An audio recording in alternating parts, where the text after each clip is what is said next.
শীতকাল মানে যেন ধনিয়াৰ বিভিন্ন জুতি ধনিয়া অবিহনে যেন প্ৰতিখন ব্যঞ্জনে আধৰুৱা কিন্তু ধনিয়া শৰীৰৰ বাবে উপকাৰী নে ধনিয়া হৈছে এবিধ অতি পুৰণি ভেষজ ধনিয়া পাত অবিহনে যেন আমাৰ সকলো ৰেচিপি অসম্পূৰ্ণ ধনিয়া পাত হৈছে ভিটামিন এ আৰু ভিটামিন চিৰ এক উৎকৃষ্ট উৎস আইৰণ মেংগানিজ কেলছিয়াম আহ ভিটামিন কে ফসফৰাছ আদিৰ দৰে পুষ্টিৰে ভৰপূৰ ধনিয়া পাত ধনিয়াত অতি কম সংপৃক্ত চৰ্বি যথেষ্ট পৰিমাণৰ লিনলিক এচিড থাকে আহকচোন ধনিয়া পাতৰ বিষয়ে কিছু কথা আজি জানো দৃষ্টিশক্তি বৃদ্ধি কৰে ধনিয়া পাতে ধনিয়া পাতত ভিটামিন চি ভিটামিন এ আৰু কেৰটিনইড শ্ৰেণীৰ এন্টি অক্সিডেণ্টৰ উপৰিও যথেষ্ট পৰিমাণৰ ভিটামিন এ থাকে যিয়ে দৃষ্টিশক্তি উন্নত কৰে এইবোৰে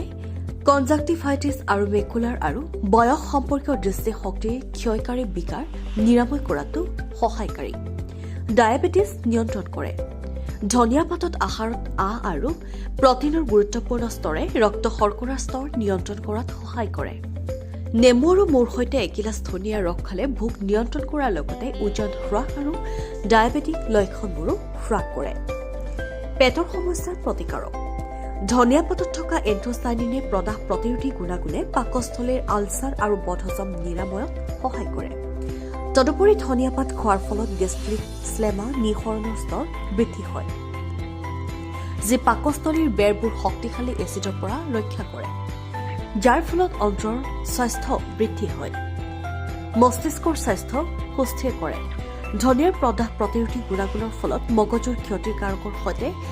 সন্মুখীন হোৱাত সহায় কৰে মগজুৰ অৱক্ষয় প্ৰদাহৰ ফলত হয় আৰু ধনিয়া মস্তিষ্কৰ ক্ষতিৰ লক্ষণবোৰ দূৰ কৰাত প্ৰমাণিত হৈছে